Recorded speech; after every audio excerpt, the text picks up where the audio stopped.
कुंज विहारी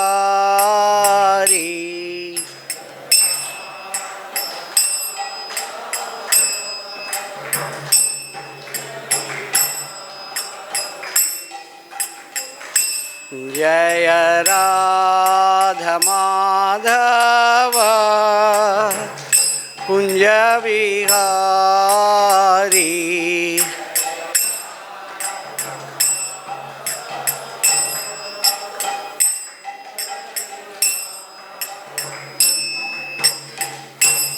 जय गोपी जन वल्लभा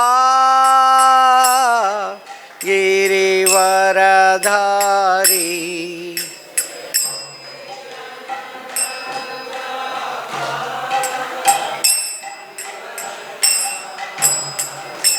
जय गोपी जन वल्लभा गिरिवरधारी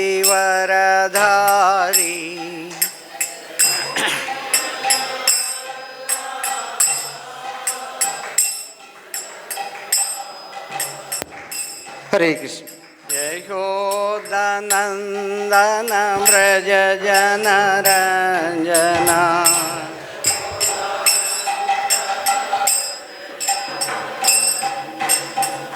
यशोदनन्दन व्रज जनरञ्जना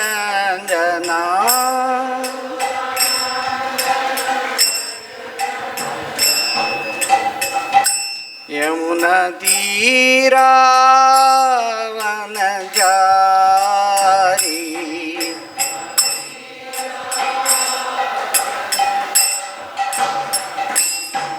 यमुना तीरा वनचारी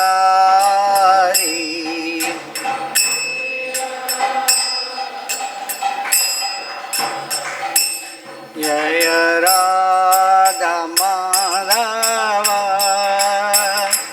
कुंज विहारी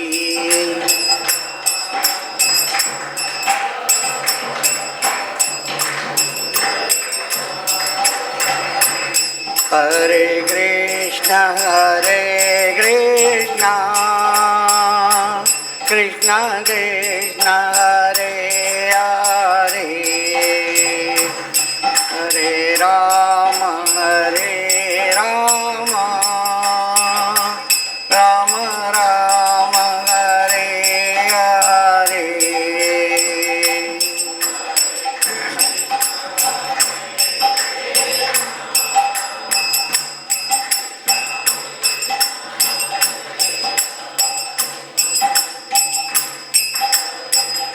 राम हरे राम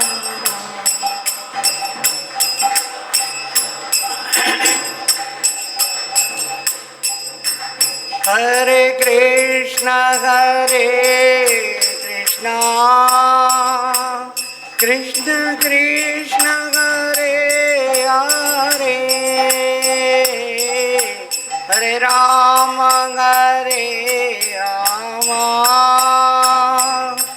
राम राम हरे हरे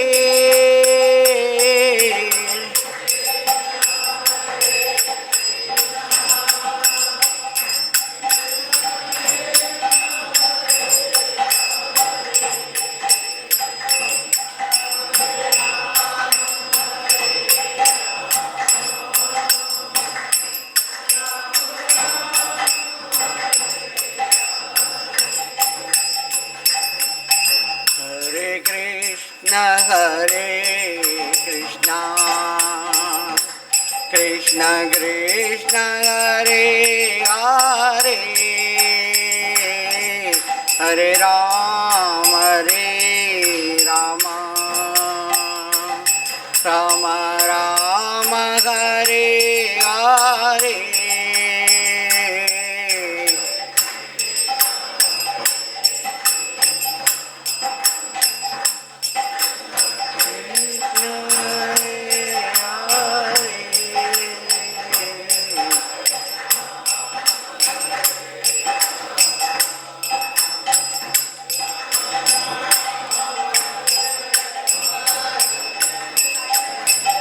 हरे कृष्णा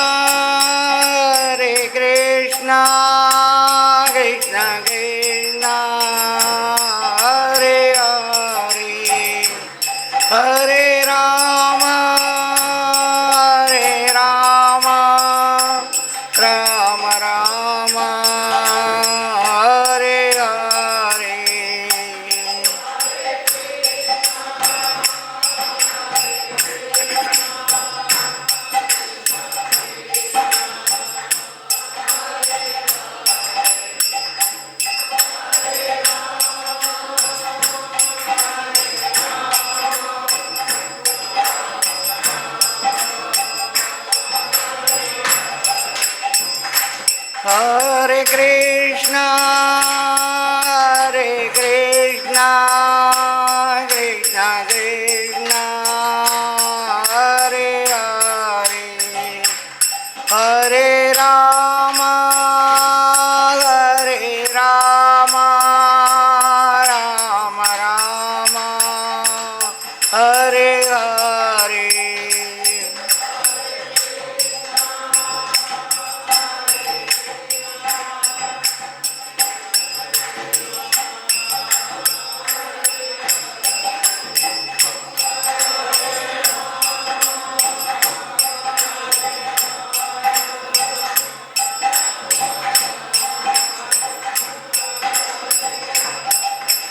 जय राधा श्याम सुंदर राधा श्याम सुंदर राधे।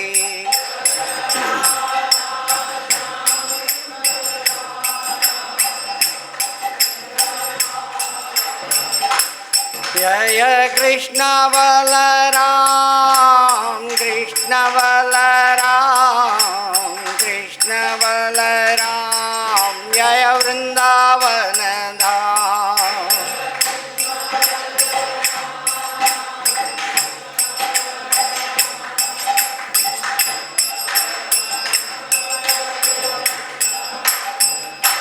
जय गौरनिताय गौरनिताय गौरनिताय जय गौरनिताय।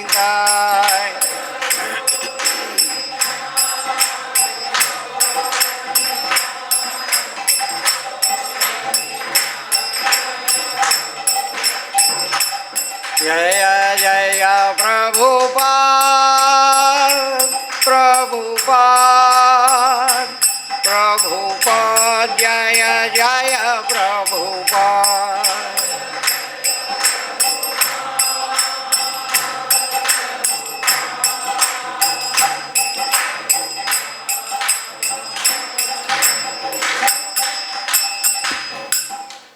निताई गौर प्रेमानंदे।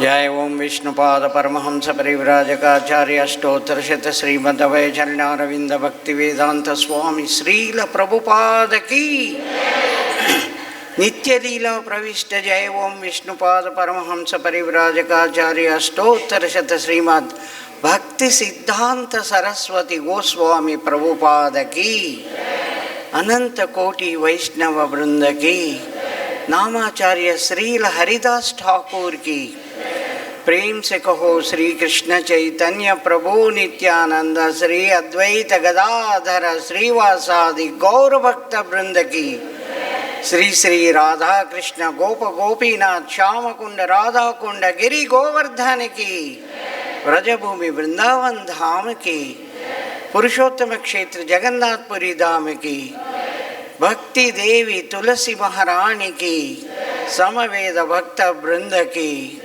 all glories to the assembled devotees. Hare Krishna. All glories to the assembled devotees. Hare Krishna. All glories to Guru and Gauranga. Om Namo Bhagavate Vasudevaya.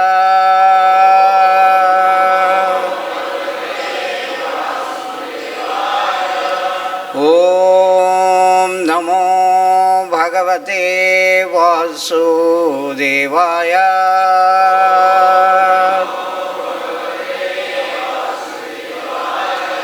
Om Namo Bhagavate Vasudevaya.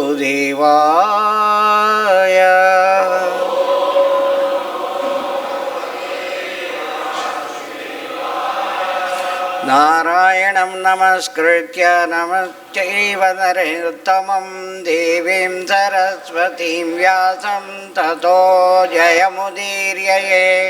नष्टप्रायेषु अभद्रेषु नित्यं भागवत सेवया भगवतीरोत्तमश्लोके भक्तिर्भवति नैष्ठकी। आज के भागवतम कक्षा में आप सब लोगों का स्वागत है। आप सब लोग वृंदावन में आए हैं।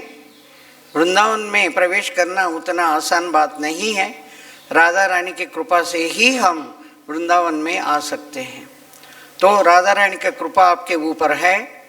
मैं आपसे याचना करता हूँ उस कृपा से थोड़ा सा परसेंटेज, थोड़ा सा कृपा मेरे ऊपर दिखाइए, ताकि मैं भगवान के बारे में ठीक तरीक़ा से बोल सकूं, जैसे प्रभुपाद जी ने हमें आदेश दिया है। तो आप सबके चरणों में मैं प्रणाम करके यही याचना करता हूँ। आज का श्रीमद् भागवतम स्कंद 8 अध्याय 6 श्लोक नंबर 20 के ऊपर हम चर्चा करेंगे। श्लोक आपका स्क्रीन पर आए है। मैं बोलता हूँ, मैं पढ़ता हूँ, मेरे पीछे आप दोहराइए। अरयो अपि संदेया सति कार्यार्थ गौरवे अहिमूषिकवद् देवाहि अर्थस्य पदवीं गते अरयो अपि संदेया सति कार्यार्थ गौरवे मूषिकवद्देवाहि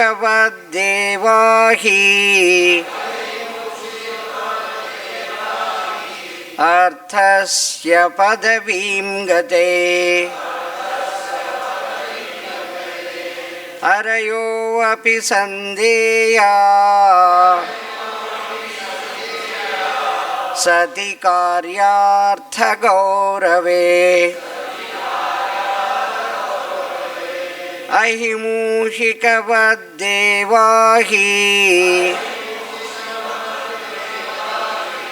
अर्थस्य पदवीं गते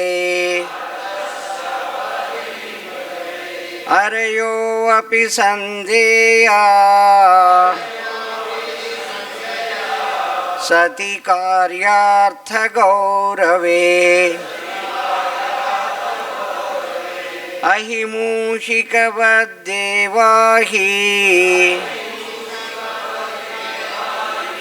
अर्थस्य पदवीं गते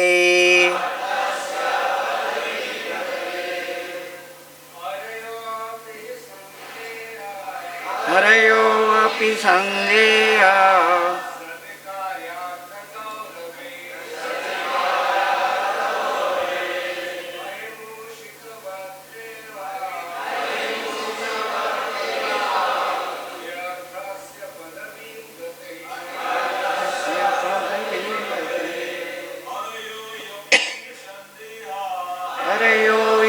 संदेया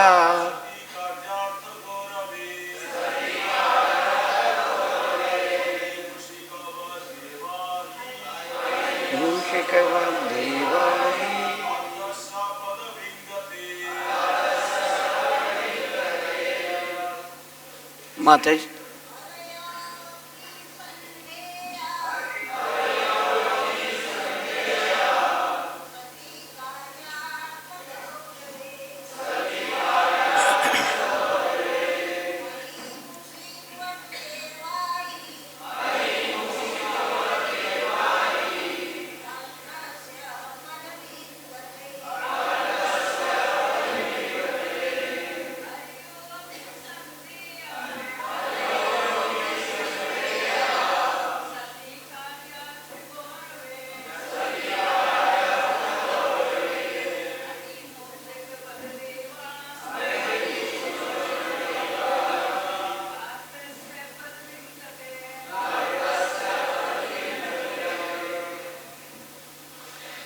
शब्दार्थ, तात्पर्य और ट्रांसलेशन जगत गुरु श्रील प्रभुपाद जी के द्वारा। जगत गुरु श्रील प्रभुपाद की। अरयः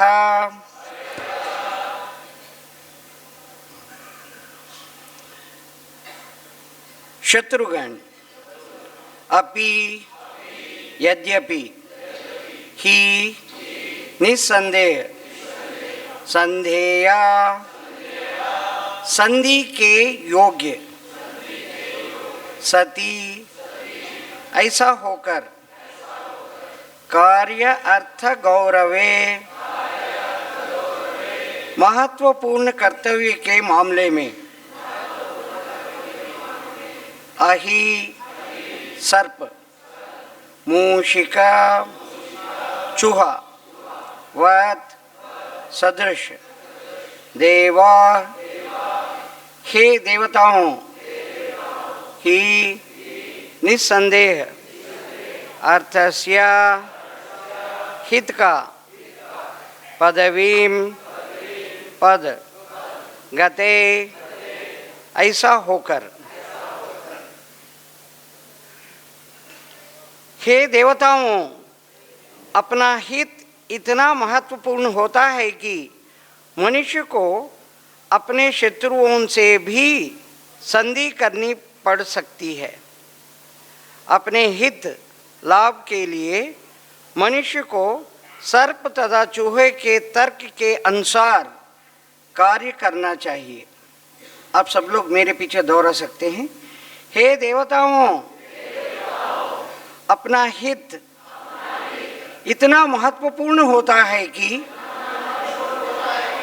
मनुष्य को अपने शत्रुओं से भी संधि करनी पड़ सकती है। अपने हित लाभ के लिए मनुष्य को सर्प तथा चूहे के तर्क के अनुसार कार्य करना चाहिए। तात्पर्य एक बार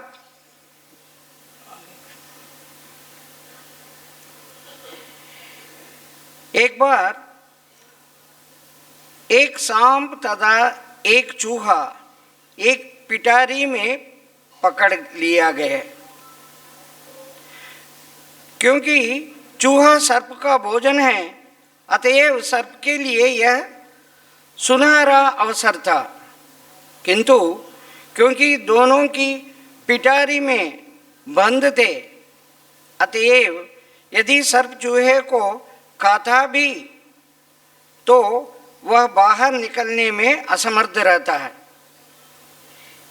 इसलिए सर्प ने चूहे से संधि करना बुद्धिमान समझा और उसने चूहे से पिटारी में छेद करने के लिए कहा, जिससे वे दोनों बाहर जा सके। सर्प का योजना थी कि जब चूहा छेद बना लेगा तो सर्प चूहे को खाकर छेद से होकर पिटारी से निकल भागेगा। यही सर्प चूहे का तर्क कहलाता है। ओम अज्ञानतिमिरान्धस्य ज्ञानाञ्जनशलाकया चक्षुरुन्मीलितं येन तस्मै श्रीगुरुवे नमः।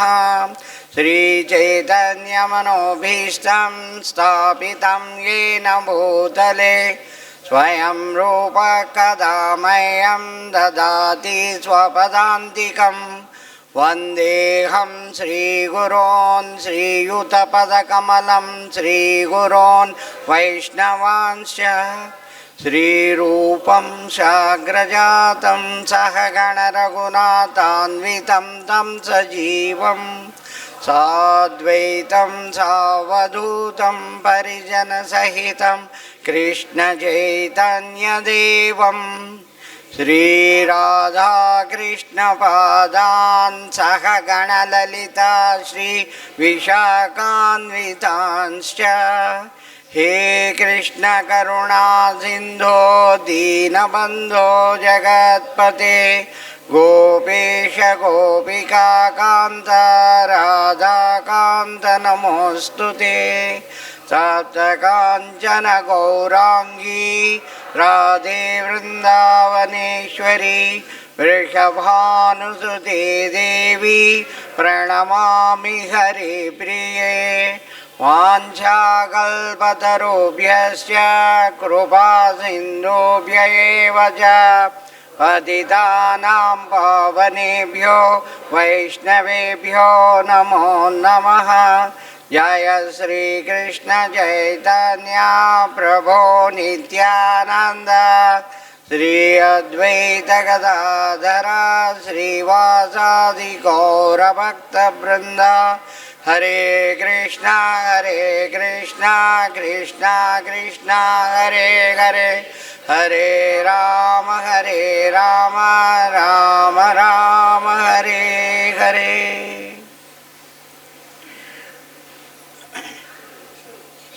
आज एक और महत्वपूर्ण श्लोक हम चर्चा कर रहे हैं।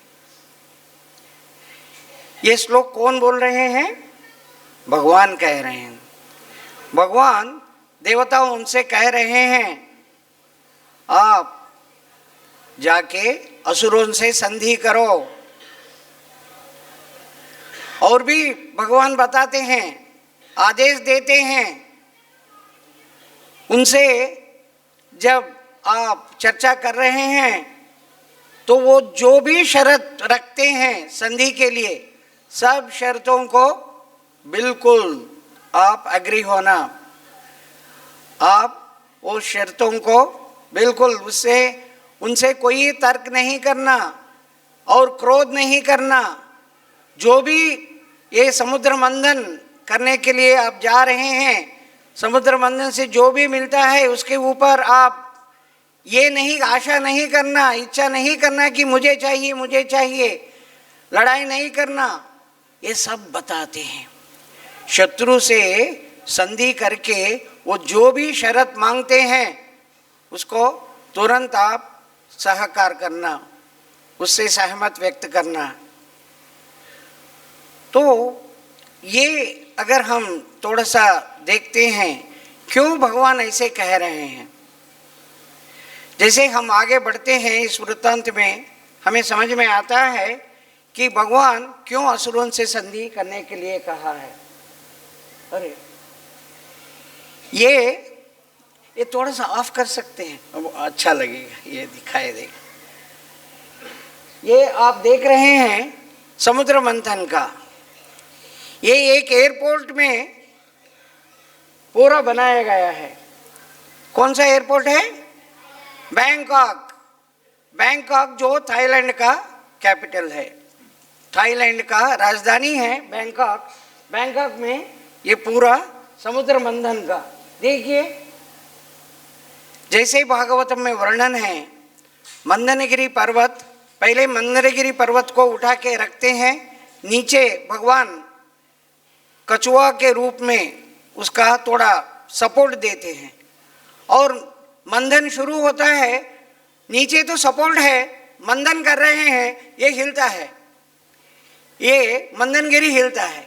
फिर भगवान क्या करते हैं? ऊपर जाके बैठ जाते हैं। अब बैठे हैं इधर, थोड़ा सा खड़े होके दिखाई दे रहे हैं, मगर जो भी है द कॉन्सेप्ट वो भागवतम से कॉन्सेप्ट लेके बहुत बढ़िया बनाए हैं। जो भी बैंकॉक जाते हैं वो कभी मिस नहीं होंगे पूरा ये समुद्र मंथन का। आप देखिए विदेश में ये बहुत बढ़िया ये समुद्र मंथन का पूरा विश्लेषण इसमें देख सकते हैं। आप कभी बैंकॉक जाते हैं जरूर, आप बैंकॉक जब जाते हैं एयरपोर्ट में तो हर एक देखना ही पड़ेगा और विष्णु भगवान का दर्शन करना ही पड़ेगा। और असुर इस तरफ, देवता इस तरफ, जैसे समुद्र मंथन कर रहे हैं वो बहुत बढ़िया आप देख सकते हैं।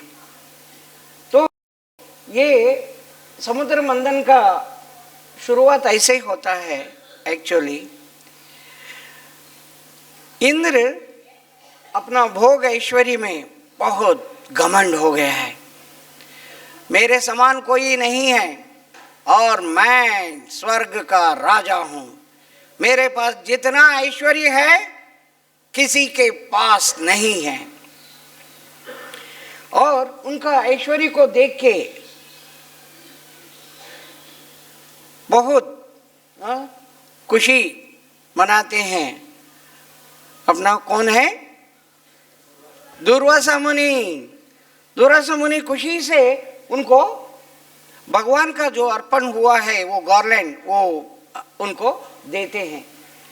मेरा शिष्य इंद्र ये लो। ये इंद्र क्या करते हैं, जब भी देते हैं प्रसाद के रूप में लेके बहुत आदर से इसको पहनना चाहिए। वो क्या करते हैं, वो लेके अपना हाथी को देते हैं और हाथी वो नीचे गिरा के उसको कुचल देता है। ये पूरा दुर्वासा मुनि देख रहे हैं, अरे मैं इतना आदर से इंद्र मैं तुमको दिया हूँ और तुम घमंड से उसको पहना नहीं और हाथी को अपना हाथी को दे दिया। और वो हाथी को तो कुछ ज्ञान है ही नहीं, वो नीचे गिरा दिया और उसको कुचल दिया। उनको इतना क्रोध आता है। पहले ही दुर्वासा मुनि है, उनका बहुत प्रसिद्ध है, हर एक जगह में क्रोध से वो काम करते हैं, मगर जो भी करते हैं वो आखिरी में भलाई होता है, उसमें कुछ तो सीख मिलता है। और वो इंद्र को शाप दे देते हैं, तुम्हारा ऐश्वर्य जो भी है वो खत्म हो जाए, तुम पदवीच्युत हो जाओ। तुम बहुत अहंकार से ऐसे कार्य कर रहे हो, तुम्हें ऐसा पदवी मिले कि आपका जो भी है स्वर्ग का खत्म हो जाए और भागते भागते आप अपना प्राण रक्षा के लिए इधर उधर भागो। तो ये जैसे ही उनको शाप मिल गया, ये असुर का जो शुक्राचार्य असुर का गुरु, उनको समझ में आ गया यही मौका है, चलो आक्रमण करो। स्वर्ग के ऊपर आक्रमण कर लिए हैं, बहुत आसानी से स्वर्ग के ऊपर विजय पा लेते हैं। और हाँ, स्वर्ग के विजय पाने के बाद अब ये देवता इधर उधर भटकते हैं और इनको समझ में नहीं आता क्या करना। वो ब्रह्मदेव के पास जाते हैं, ब्रह्मा जी के पास जाके प्रार्थना करते हैं, ब्रह्मा जी कुछ उपाय बताओ। ब्रह्मा जी कहते हैं मैं तो कुछ नहीं कर सकता। इनका उनके पास भगवान का कृपा है और गुरु का कृपा है, तो उनको हराना उतना आसान बात नहीं है। मेरे पास कोई योजना नहीं है, मेरे पास एक ही योजना है। जब भी हम कोई प्रॉब्लम सॉल्व नहीं कर सकते हैं, हायर अथॉरिटी के पास जाते हैं। तो ये कहते हैं हम भगवान के पास जाएंगे, विष्णु भगवान के पास जाके उनके शरण लेके और उनसे प्रार्थना करेंगे, तब कुछ निकल सकता है। तो इधर एक्चुअली ये श्लोक में 8:5-21 में बता रहे हैं, हम सब लोग मिलके चलते हैं, शिव जी और हम सब लोग। तो शिव जी, ब्रह्मा जी, सब देवता ऋषिगण सब लोग मिलके भगवान को मिलने के लिए जाते हैं, प्रार्थना करते हैं। और विष्णु भगवान प्रकट होते हैं, इतना तेज 1000 सूर्य के समान उनका प्रकाश इतना होता है, कोई देवता भगवान का दर्शन नहीं कर पाते हैं, केवल ब्रह्मा और शिव जी भगवान को देख सकते हैं, भगवान को एक्चुअली दर्शन, भगवान का दर्शन ले सकते हैं। दूसरे देवता वो प्रकाश से इतना ये हो जाते हैं कि वो कुछ भी दिखाई नहीं देता है, अपने आप को भी देख नहीं पाते हैं। ये हम इसमें देखा है इसके पहले श्लोकों में। तो भगवान इनका प्रार्थनाओं को देख के उनको समझ में आ गया किस पर्पस के लिए, किस कारण के लिए इधर आए हैं। तो भगवान बताना शुरू करते हैं और उनको सलाह देते हैं कि आप देवता जाके असुरों से संधि करो, आप जाके संधि करो, ऐसा नहीं कि किसी को भेजो और असुरों को बुलाओ बात करेंगे एक पर्टिकुलर पॉइंट पर, नहीं, यू गो, आप जाओ उधर जाके बलि महाराज से बात करो, संधि करो। बलि जो है असुरों का चक्रवर्ती, असुरों का नायक। तो इंद्र चले जाता है, इंद्र निकल पड़ता है और असुरों के पास जाता है। इधर भगवान बता रहे हैं, देखो एक इसमें पिटरी में सांप और ये चूहा दोनों बंद गए हैं अंदर, पिटरी इसका कवर हो गया है। अब ये दोनों बाहर नहीं निकल सकते हैं। तो अब सर्प अगर चाहिए तो इसको चूहा को काट के भोजन कर सकता है, मगर ये कोई बुद्धिमत्ता नहीं है।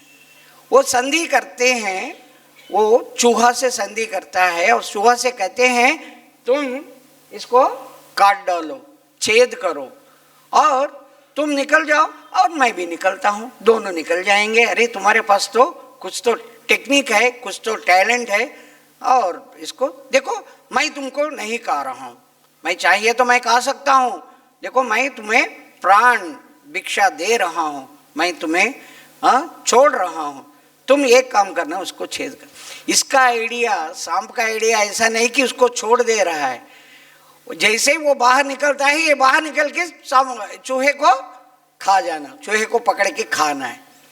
तो भगवान बताते हैं कभी कभी ये जो शत्रु होते हैं उनके साथ हम ऐसा ही व्यवहार करना पड़ेगा, ये भगवान का वचन है।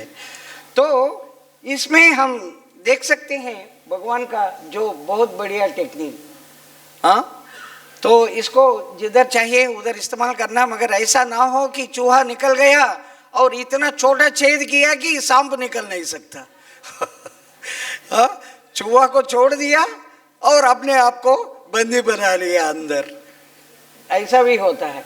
तो ये इंद्र बलि महाराज के पास जाके बड़ा विनम्र होके उनसे प्रार्थना करते हैं, देखिए हम मंदरगिरी पर्वत को उठा के लेके आएंगे, हम दोनों मिलके उसको उठा सकते हैं, उसको उखाड़ सकते हैं मंदरगिरी पर्वत को, और उसको हम ये दूध का सागर, क्षीर सागर में उसको लगा के उसको मंथन करेंगे।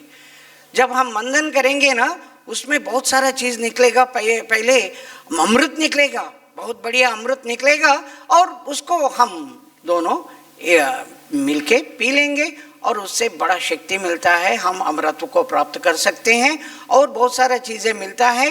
जब हम मंथन करेंगे उसको, हम जैसे आप चाहे हम वैसा उसको विभाजन करेंगे, दोनों मिलके लेंगे, तो आपको बहुत फायदा है, हमें भी फायदा है, हम दोनों मिलके करेंगे। तो असुर यही सोचते हैं, हाँ इसमें हमें बहुत फायदा है, अमृत पी लेंगे, हम इतना शक्तिमान बनेंगे कि देवता हमें कभी हरा नहीं सकते। तो यस बोले तो यस, यस वो यस, यस यस। तो आ गए, मंदरगिरी पर्वत को उठा के लेके आते हैं, ये सब हम देखने वाले हैं आगे। तो मंदरगिरी पर्वत को उठा के लेके आ रहे हैं, इतना वजन था, इतना वजन था, देवता और असुर दोनों मिलके उठा के लेके आ रहे हैं, इतना वजन एकदम गिर गए, उठा के लेके आ रहे हैं, कुछ देवता घायल हुए, कुछ असुर मर गए उस मंदरगिरी पर्वत के नीचे। फिर अब उसको गिर गया, उठाना बड़ा मुश्किल है, तो क्या करते हैं, भगवान से प्रार्थना करते हैं, भगवान आते हैं, एक हाथ से उठाते हैं उसको। देखिए भगवान का शक्ति कितना है, पूरा असुर पूरा देवता मिला के उसको उठा के लेके आए हैं, और भगवान आते हैं और उसको जस्ट एक हाथ से ऐसे उठाते हैं और देखिए गरुड़ के ऊपर रखते हैं, और गरुड़ उसको ले जाके क्षीर सागर के बीच में लगा के चले जाते हैं। देखिए, इसमें हम सीखने की बहुत बहुत बड़ा बात है, भगवान का शक्ति कितना है। और गरुड़ का शक्ति देखिए कितना है। तो ये होने के बाद फिर वासुकी को लेते हैं और मंथन शुरू होता है। फिर भगवान कश्यप रूप में, एक कछुआ के रूप में उसके नीचे चले जाते हैं और मंथन शुरू होता है। जब मंथन कर रहे हैं तो पर्वत इधर उधर हिलता है, नीचे तो सपोर्ट है, ऊपर। फिर भगवान खुद जाके ऊपर बैठ जाते हैं। अभी इधर देखिए, इधर भगवान ऊपर नहीं बैठे हैं और जब वो मंथन कर रहे हैं वो हिलता है, नीचे तो सपोर्ट है, ऊपर हिलता है। जब हिल रहा है भगवान देखते हैं इसके ऊपर वजन रखने से ठीक हो जाएगा, मैं खुद जाके बैठूंगा। भगवान खुद जाके बैठ जाते हैं, भगवान खुद जाके बैठ। अब इधर देखिए, ऊपर भगवान, नीचे कछुआ के रूप में भगवान ही है और मंथन करते हैं। कितना मंथन किया तो भी कुछ भी नहीं निकलता। भगवान खुद आके मंथन में पार्टिसिपेट करते हैं, मंथन में भाग लेते हैं। एक अवस्था में भगवान ऊपर भी है, नीचे भी है और मंथन भी कर रहे हैं। तो ये पूरा वृत्तांत में हम देख सकते हैं, हालाहल उत्पन्न हुआ और आखिरी में शिवजी हालाहल पीने के बाद उनको क्या बोलते हैं, नीलकंठ, कंठ में नील, ऐसा ब्लू मार्क हो जाता है तो नीलकंठ बन जाते हैं और एक एक करके निकलता है, आखिर में अमृत निकल गया और मोहिनी का। ये सब वृत्तांत हम देखेंगे आगे। मगर इसमें मेन चीज ये है कि भगवान के आदेशों को बिल्कुल जैसा है वैसे पालन किए हैं देवताओं ने। देवताओं कुछ भी ये नहीं सोचा हम असुरों के पास जाके उनके साथ संधि क्या करना है, वो कुछ भी बोले हम हाँ हाँ क्यों करना है, नहीं, उनके आदेशों को 100% पालन किए हैं तो इसलिए उनको लाभ मिला है। हम भगवान के आदेश, सब कुछ भगवान ने भगवत गीता के रूप में इस मानव जाति को, इस इंसान को उद्धार करने के लिए दिए हैं। हम एक भी फॉलो करने का, आदेशों को पालन करने का हमारे पास मन नहीं है। तो इसलिए हम इसी जन्म मृत्यु चक्कर में पड़ के हम दुर्गति को प्राप्त करते हैं। अगर हम भगवान के आदेशों को मानते नहीं तो हमारा जन्म मृत्यु चक्कर में पड़े रहना, हजार हजार हजार हजार हजार करोड़ों करोड़ों जन्म होने के बाद भी जन्म मृत्यु चक्कर में हम घूमते ही रहेंगे, घूमते ही रहेंगे। जन्म लिया, छोटा बच्चा, बड़ा हो गया, बड़ा होके परिवार, फिर बूढ़ा हो गया और बूढ़ा हो गया और बूढ़ा होके मर गया। आत्मा जो है कभी मरेगा नहीं। आत्मा दूसरा शरीर को ग्रहण करता है अपने कर्म के अनुसार। 84 लाख अलग अलग जीव है, एक एक करके कर्म के अनुसार अलग अलग जीवों में प्रवेश करके फिर मनुष्य शरीर मिला, फिर बड़ा हो गया, बूढ़ा हो गया, परिवार बनाया, बूढ़ा हो गया और बूढ़ा हो गया, मर गया। भगवान को पूर्णतया समर्पण, भगवान के शरणागत नहीं हुआ तो क्या होगा, फिर फिर फिर फिर फिर यही चक्कर, यही जन्म मृत्यु चक्कर। और ये चल रहा है करोड़ करोड़ करोड़ करोड़ करोड़ करोड़ सालों से, करोड़ करोड़ जन्मों से यही हो रहा है। फिर जन्म ले रहे हैं, फिर मर जा रहे हैं, फिर और कोई जन्म और कोई पशु बने अपने अपने कर्म के अनुसार।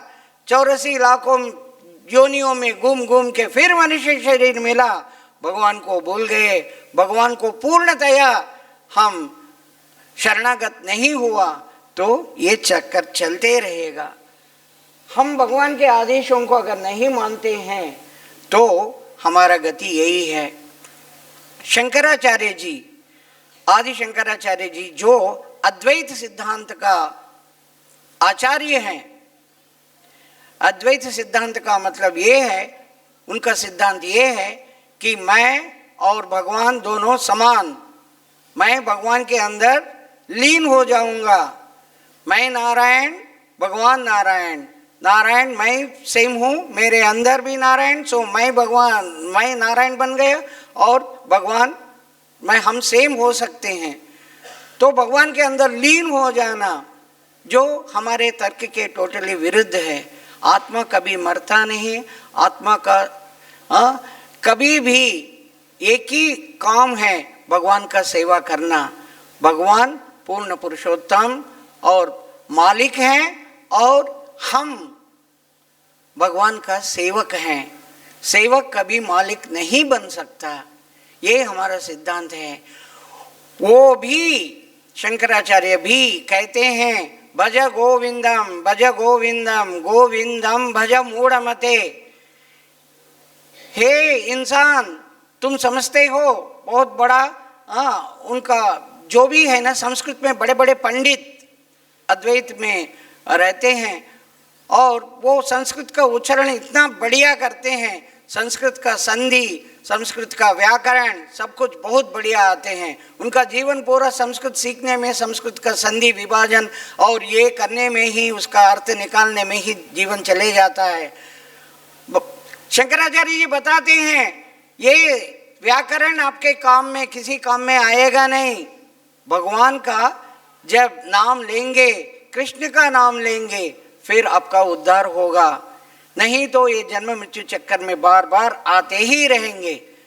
तो ये भज गोविंदम, फिर एक महत्वपूर्ण श्लोक वो बता रहे हैं, पुनरपि जननम पुनरपि मरणम पुनरपि जननी जठरे शयनम। तो अगेन एंड अगेन, बार बार हम जन्म ले रहे हैं मृत्यु का। ये हम मृत्यु के शिकंजी में फंस के फिर जन्म लेंगे, फिर हम ले रहे हैं। अगर भगवान कृष्ण के भजन करेंगे, हम ये जन्म मृत्यु चक्कर से बाहर आएंगे। ये शंकराचार्य जी भी कह रहे हैं। तो हम भगवान का ये आदेशों को पालन करना जरूरी है। एक व्यापारी था, वो थोड़ा 50-60 साल के अवस्था में आ गया और वो कभी भी चिंतित। 20 साल के पहले मैंने एक कपड़ा का दुकान खोला था, उसमें मेरा पूरा लॉस हो गया। मेरा इतना लॉस हो गया। हर एक से यही बात करते हैं लोग। कहते हैं, अरे भाई 20 साल पहले जो हुआ है उसके लिए अब क्यों रो रहे हो? अब रो रहे हो। कभी भी देखो यही बता था, 20 साल पहले ऐसे हुआ था, 10 साल पहले ये लॉस हो गया, वो लॉस हो गया, मैं कितना, मेरा जिंदगी में लॉस ही आ रहा है। ये रोना। उनका बच्चे बड़े परेशान हो गए। अरे ये क्या है पिताजी, आप पिछले का कभी कितने साल के पहले जो भी हो गए उसको बार बार याद करके तुम रोते हो, ये करते हो, ये क्या है?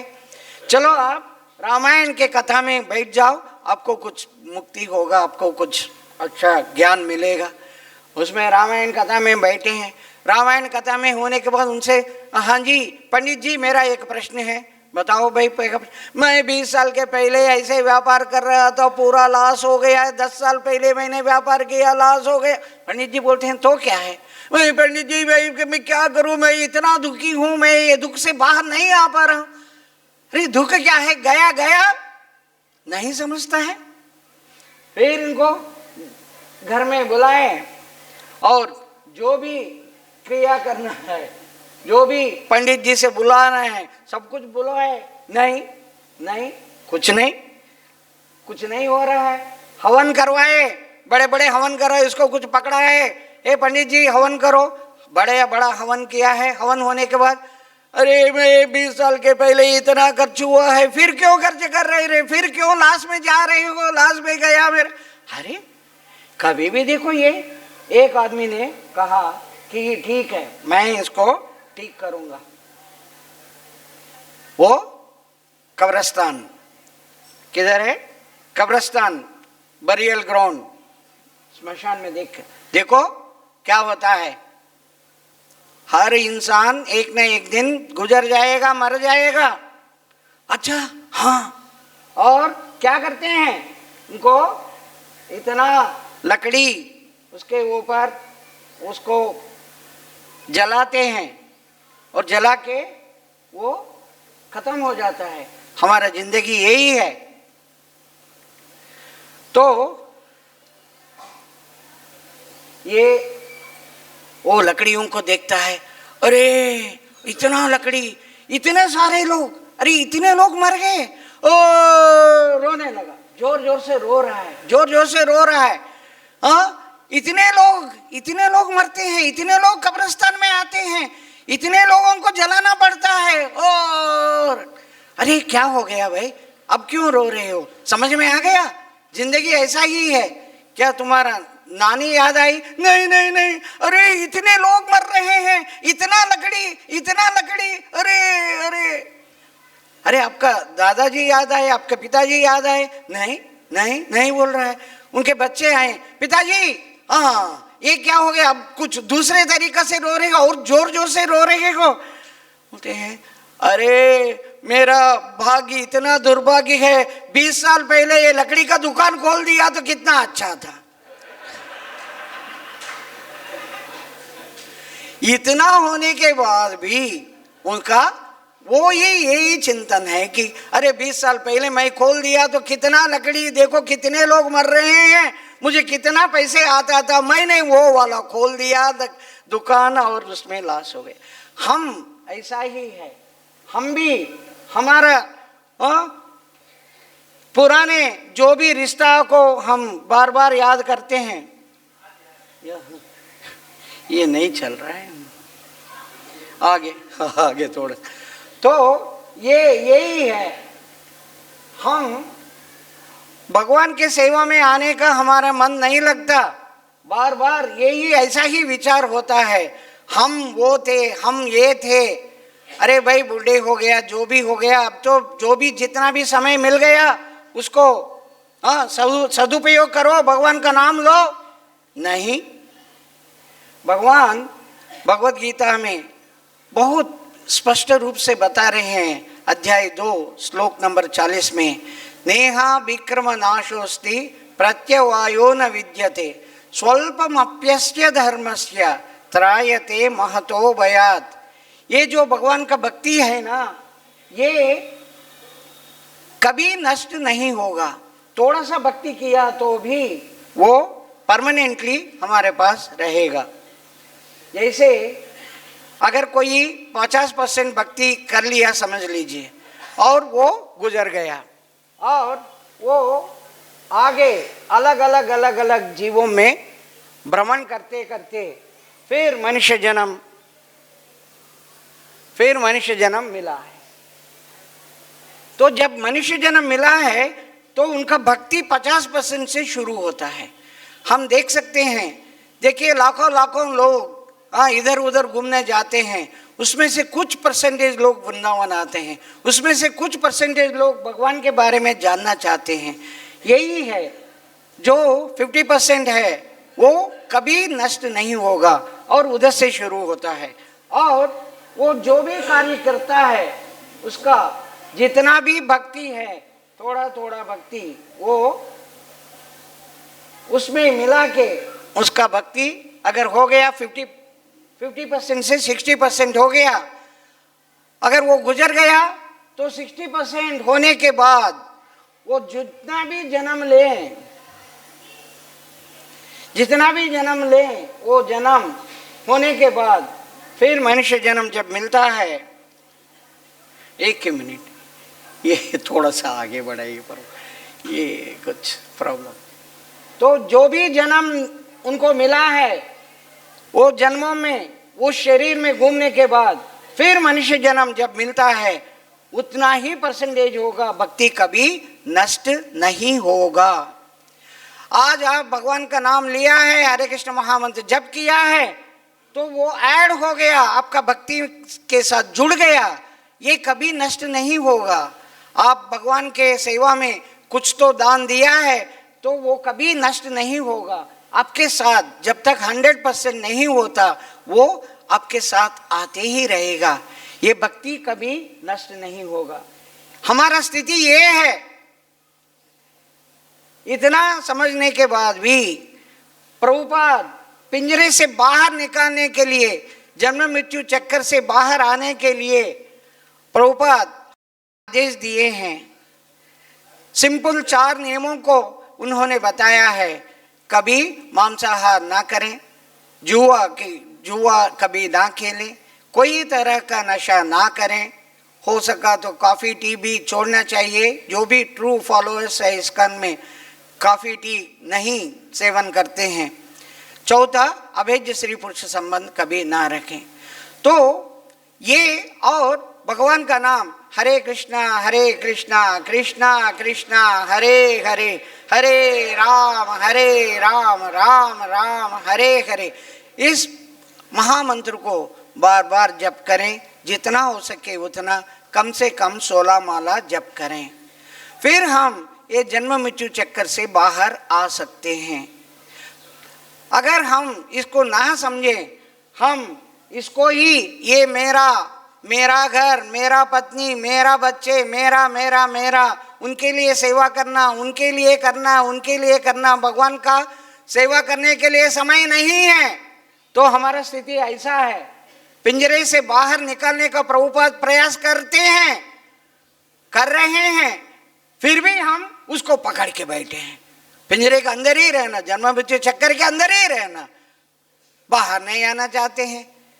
तो इससे क्या फायदा?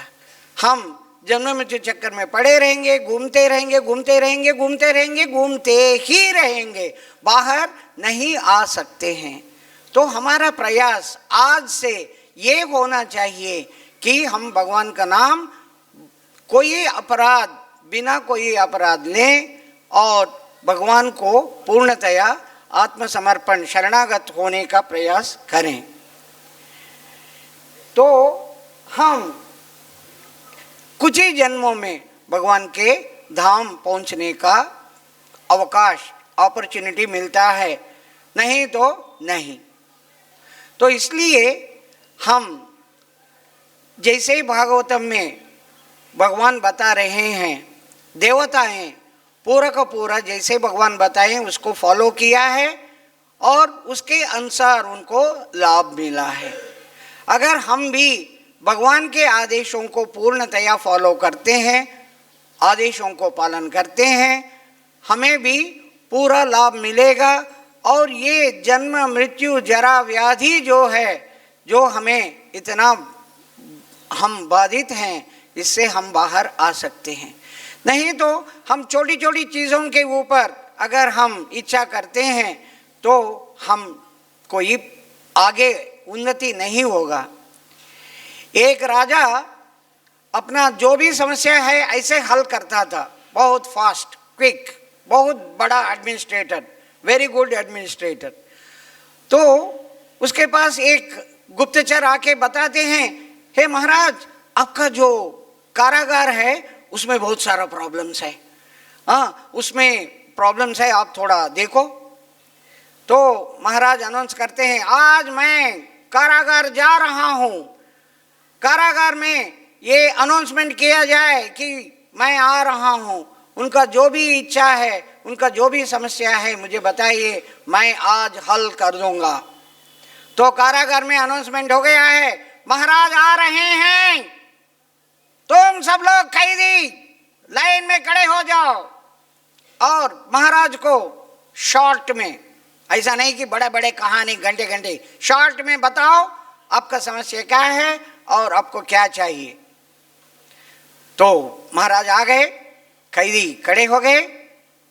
एक कैदी, पहला कैदी आ गया, महाराज ये देखिए हमारा ताली, इसके अंदर कितने छेद है, कितना ये रस्टेड, इसके अंदर देखिए दाल डालते हैं तो आधा दाल निकल गया।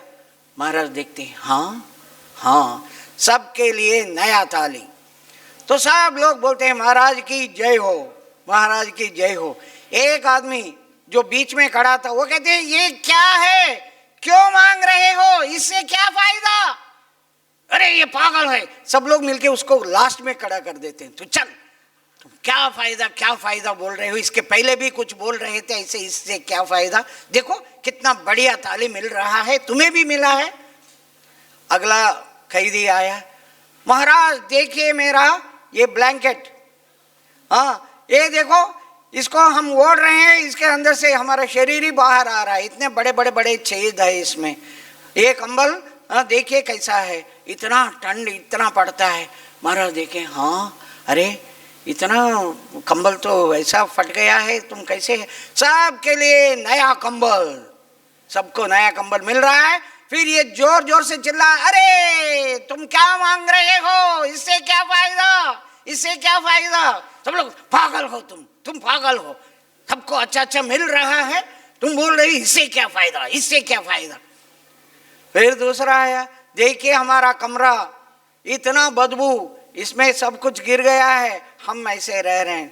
महाराज बोलते हैं ठीक है, सब कमरे अच्छा सा पेंट किया जाए, अच्छा सा हो जाए, पानी ठीक नहीं, ठीक है पानी, हाँ आ जाओ भाई, अब तुम्हारा आ गया है, तब से मैं देख रहा हूं तुम्हें, इससे क्या फायदा, इससे क्या फायदा, अब बताओ तुम्हें क्या चाहिए बताओ।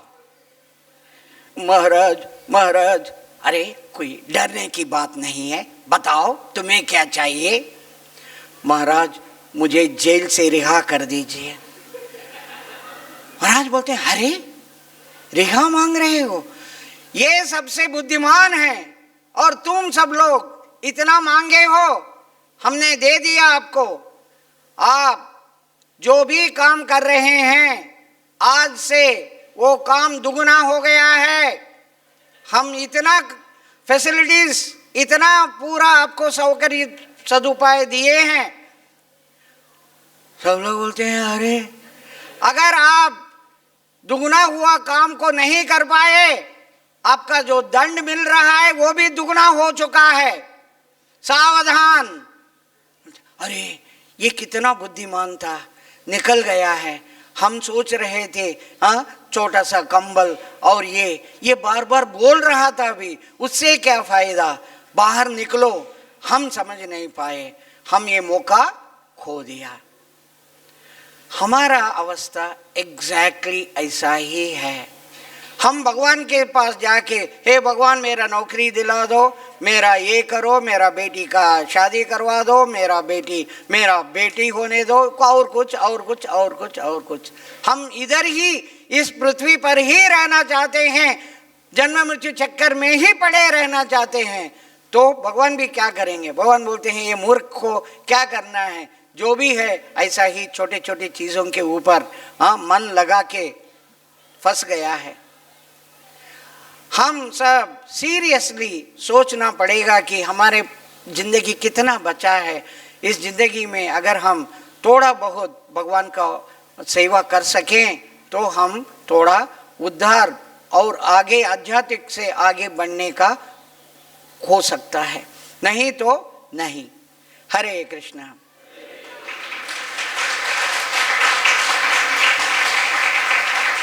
आपका कोई प्रश्न रहा जो आप समझते हैं मैं उसका उत्तर दे सकता हूं, आप पूछ सकते हैं। चलो सबका टाइम भी हो गया है। ग्रंथरा श्रीमद् भागवतम महापुराणम की, श्रील प्रभुपाद की।